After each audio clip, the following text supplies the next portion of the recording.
Hello friends, ओम श्री गणेशाय नमः। जय मां लक्ष्मी। आप सभी का स्वागत है आपके अपने यूट्यूब चैनल पर। आपको और आपके परिवार को हमारी तरफ से अक्षय तृतीया की हार्दिक शुभकामनाएं।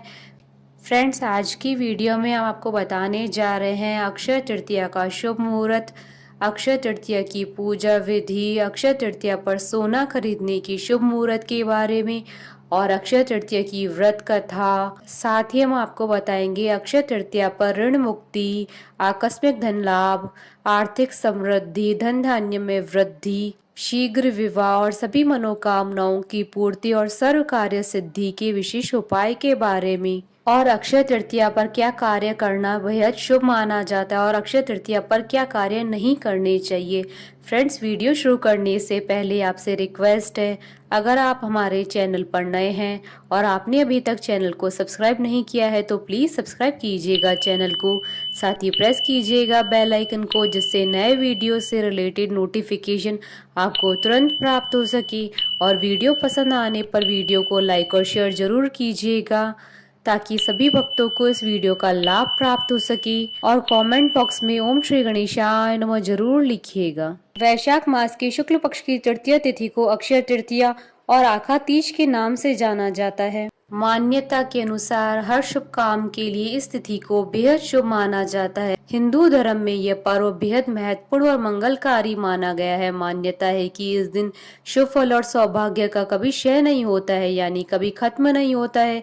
वहीं यह भी माना जाता है कि इस दिन किया हुआ कोई भी कार्य फलदायक सिद्ध होता है। शास्त्रों में लिखा है कि अक्षय तृतीया के दिन बिना मुहूर्त देखे कोई भी शुभ कार्य किया जा सकता है। इस दिन किए हुए हर शुभ कार्य का पूरा पूरा फल प्राप्त होता है। यही कारण है कि इस दिन विवाह, गृह प्रवेश समेत अन्य मंगल कार्य और धार्मिक अनुष्ठान किए जाते हैं।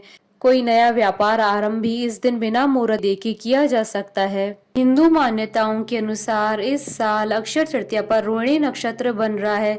ज्योतिष शास्त्र के अनुसार अक्षय तृतीया पर रोहिणी नक्षत्र का पड़ना बेहद शुभकारी माना जाता है। पुराणों में बताया गया है कि यह बहुत ही पुण्यदायी तिथि होती है, इसलिए इस दिन किए हुए दान के पुण्य के बारे में मान्यता है कि जो कुछ भी पुण्य कार्य इस दिन किए जाते हैं उनका फल अक्षय होता है, यानी कई जन्मों तक इनका लाभ मिलता है।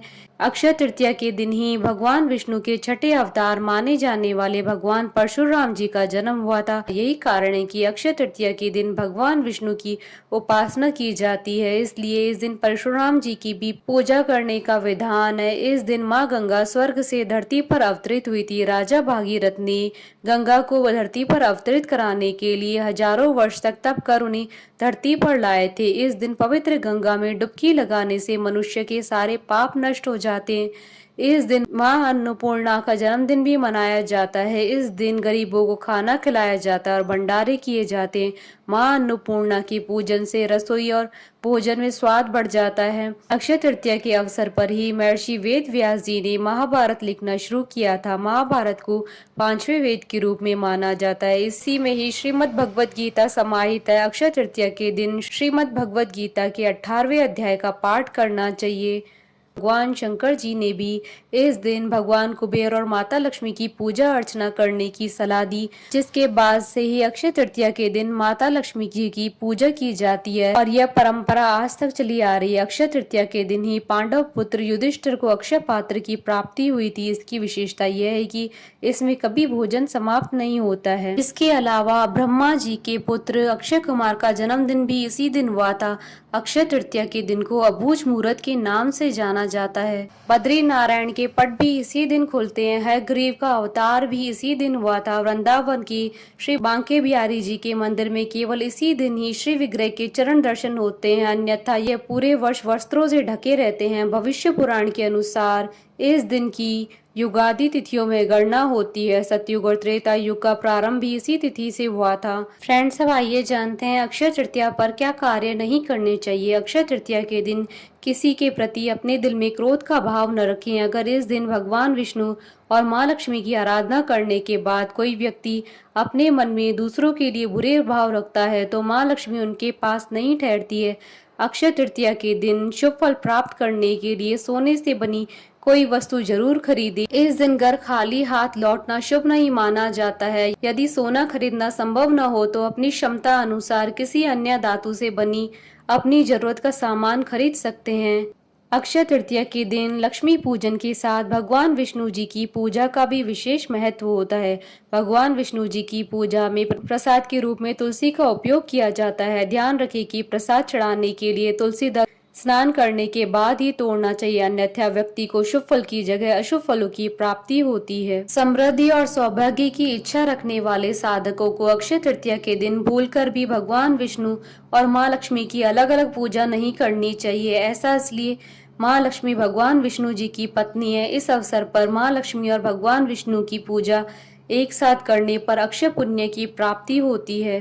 फ्रेंड्स, अब आइए जानते हैं अक्षय तृतीया पर क्या कार्य किए जाने चाहिए। अक्षय तृतीया के दिन सोने या चांदी की खरीदारी की जाती है, इससे बरकत आती है। अगर आप भी बरकत चाहते हैं तो इस दिन सोने या चांदी की लक्ष्मी जी की चरण पादुका लाकर घर में रखें और इसकी नियमित पूजा करें, क्योंकि जहां माँ लक्ष्मी के चरण पड़ते हैं वहां धन का कभी अभाव नहीं रहता है।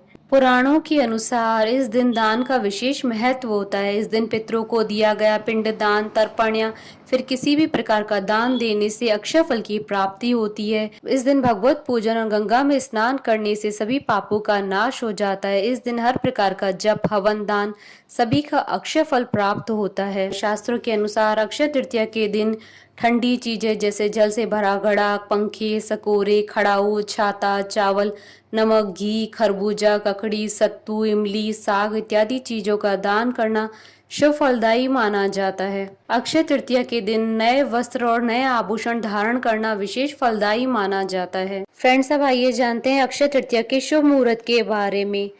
हिंदू पंचांग के अनुसार इस बार अक्षय तृतीया 3 मई 2022 मंगलवार के दिन है। तृतीया तिथि प्रारंभ होगी 3 मई 2022 को सुबह 5:18 पर और तृतीय तिथि का समापन होगा 4 मई 2022 को सुबह 7:32 पर। अक्षय तृतीया पर पूजा का शुभ मुहूर्त रहेगा 3 मई 2022 को सुबह 5:47 से दोपहर 12:24 तक। कुल अवधि 6 घंटे 37 मिनट है।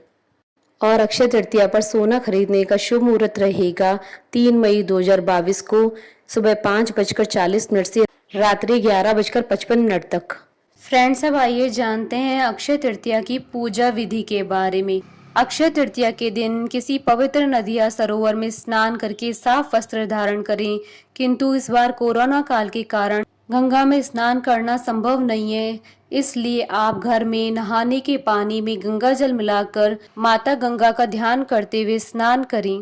इसके बाद एक चौकी लेकर उस पर गंगा जल छिड़के उस पर लाल रंग का वस्त्र बिछाएं। वस्त्र बिछाने के बाद भगवान श्री गणेश, भगवान विष्णु, माता लक्ष्मी और भगवान कुबेर की मूर्तियां तस्वीर स्थापित करें। इसके बाद उन पर अक्षत चढ़ाएं और सफेद कमल या सफेद गुलाब के फूल भगवान विष्णु, माता लक्ष्मी, भगवान गणेश और भगवान कुबेर को अर्पित करें। पुष्प अर्पित करने के बाद नैवेद्य के रूप में जौ, गेहूं या सत्तू, ककड़ी, चने की दाल आदि का चढ़ावा करें। इसके बाद भगवान गणेश, भगवान विष्णु, माता लक्ष्मी और भगवान कुबेर के आगे धूप व दीप जलाकर उनकी विधिवत पूजा करें। पूजा के बाद अक्षय तृतीया की कथा अवश्य पढ़ें या सुने, ऐसा करना बेहद शुभ माना जाता है। कथा सुनने के बाद धूप व दीप से भगवान की आरती करें। आरती उतारने के बाद उन्हें सफेद रंग की मिठाई का भोग लगाएं। इस दिन किसी निर्धन ब्राह्मण को भोजन करवाएं, उनका आशीर्वाद प्राप्त करें और अपने मंगल की कामना करें। फ्रेंड्स, अब आइए जानते हैं अक्षय तृतीया पर किए जाने वाले विशेष उपायों के बारे में। अक्षय तृतीया के दिन सुबह जल्दी उठकर नित्य कार्यों से निपटकर तांबे के बर्तन में शुद्ध जल लेकर भगवान सूर्य को जल चढ़ाएं।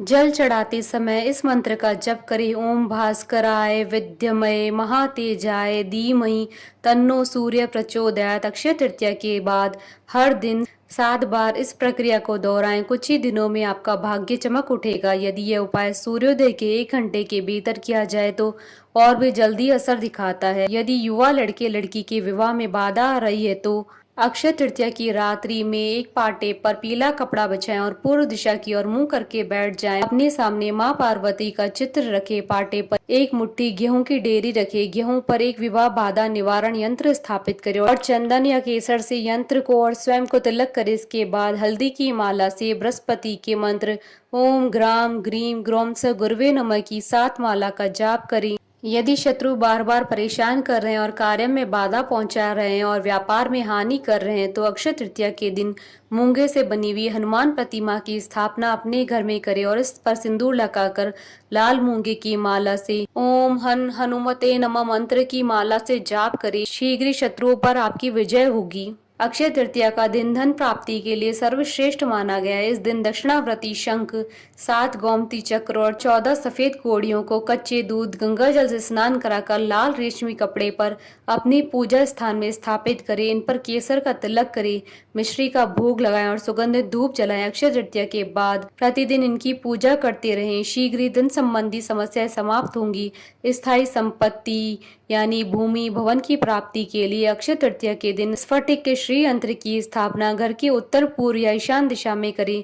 अक्षय तृतीया के बाद भी प्रतिदिन इसे शुद्ध जल से स्नान करवाकर विधिवत पूजन अर्चन करे। प्रतिदिन श्री सूक्त का पाठ करे। इससे व्यक्ति कई भवनों का मालिक होता है। ऋण मुक्ति के लिए अक्षय तृतीया पर अपने पूजा स्थान में लाल कपड़े पर कनक धारा यंत्र की स्थापना करे। पंचोपचार पूजा करे। 51 दिन तक कनक धारा स्त्रोत का पाठ करे। आकस्मिक धन प्राप्ति के लिए अक्षय तृतीया से प्रारंभ करते हुए माता लक्ष्मी के मंदिर में प्रत्येक शुक्रवार धूप बत्ती व गुलाब की अगरबत्ती दान करें। इस उपाय को करने से जीवन में अचानक धन की प्राप्ति के योग बनते हैं। फ्रेंड्स, अब आइए प्रारंभ करें अक्षय तृतीया की कथा। धर्म ग्रंथों के अनुसार अक्षय तृतीया की 2 कथाएं प्रचलित है। पहली कथा, अक्षय तृतीया की कथा सुनना और पढ़ना दोनों ही बहुत लाभकारी होता है। अक्षय तृतीया को लेकर भगवान श्री कृष्ण और सुदामा की एक कथा प्रचलित है। कथा के अनुसार श्री कृष्ण के बचपन के मित्र सुदामा इसी दिन श्री कृष्ण के द्वार पर उनसे अपने परिवार के लिए आर्थिक सहायता मांगने गए थे। भेंट के रूप में सुदामा के पास केवल एक मुट्ठी भर चावल थे। श्री कृष्ण से मिलने के बाद अपना भेंट उन्हें देने में सुदामा को संकोच हो रहा था, किंतु भगवान कृष्ण ने मुट्ठी भर चावल सुदामा के हाथ से ले लिया और बड़े चाव से खाया। और सुदामा श्री कृष्ण के अतिथि थे। श्री कृष्ण ने उनका भव्य रूप से आदर सत्कार किया। ऐसे सत्कार से सुदामा बहुत ही प्रसन्न हुए, किंतु आर्थिक सहायता के लिए श्री कृष्ण से कुछ भी न कहना उचित समझा। वह बिना कुछ बोले अपने घर के लिए निकल पड़े। जब सुदामा अपने घर पहुंचे तो दंग रह गए। उनके टूटे फूटे झोंपड़े के स्थान पर एक भव्य महल था और उनकी गरीब पत्नी और बच्चे नए वस्त्र और आभूषण पहने थे। सुदामा को यह समझते देर न लगी कि यह उनकी मित्र और विष्णु अवतार भगवान कृष्ण के आशीर्वाद के कारण प्राप्त हुआ है। यही कारण है कि अक्षय तृतीया को धन संपत्ति की लाभ प्राप्ति से भी जोड़ा जाता है। अक्षय तृतीया की दूसरी कथा। एक समय की बात है कि धर्मदास नाम का व्यक्ति अपने परिवार के साथ एक गांव में रहता था। वह बहुत ही निर्धन था। वह हमेशा अपने परिवार के पालन पोषण के लिए चिंतित रहता था। उसके परिवार में सदस्यों की संख्या बहुत अधिक थी। धर्मदास भगवान में बहुत आस्था रखता था। एक बार उसे किसी ने अक्षय तृतीया का व्रत रखने की सलाह दी, जिसके बाद उसने अक्षय तृतीया का व्रत करने के लिए सोचा। वह अक्षय तृतीया के दिन ब्रह्म मुहूर्त में उठा और गंगा नदी में स्नान करने गया। उसके बाद उसने विधि विधान से भगवान विष्णु जी की आराधना की। उस दिन अपनी सामर्थ्य के अनुसार पंखा, जौ, सत्तू, चावल, नमक, गेहूं, गुड़ आदि वस्तुएं भगवान जी के चरणों में रखकर ब्राह्मण को अर्पित कर दी। इतना सब दान में जाता देख उसकी पत्नी और उसके परिवार वालों ने उसे रोका। उन्होंने कहा कि अगर आप इतना कुछ दान में देंगे तो परिवार का पालन पोषण कैसे होगा। फिर भी धर्मदास अपने कर्म से विचलित नहीं हुआ। उसने ब्राह्मण को सब कुछ दान दे दिया। जब भी अक्षय तृतीया आती वह इसी प्रकार दान पुण्य करता था। उसके जीवन में अनेक विपरीत परिस्थितियां आई, पर वह अपने कर्म को करने से पीछे नहीं हटा। इस जन्म के पुण्यों के फलों की प्राप्ति के रूप में अगले जन्म में वह राजा कुशावती के रूप में पैदा हुआ, जो बहुत ही महान प्रतापी राजा थे। उसके राज्य में सभी प्रकार के सुख थे, किसी भी प्रकार की कोई कमी नहीं थी। उन्होंने अपने जीवन में किसी भी तरह का अन्याय नहीं किया।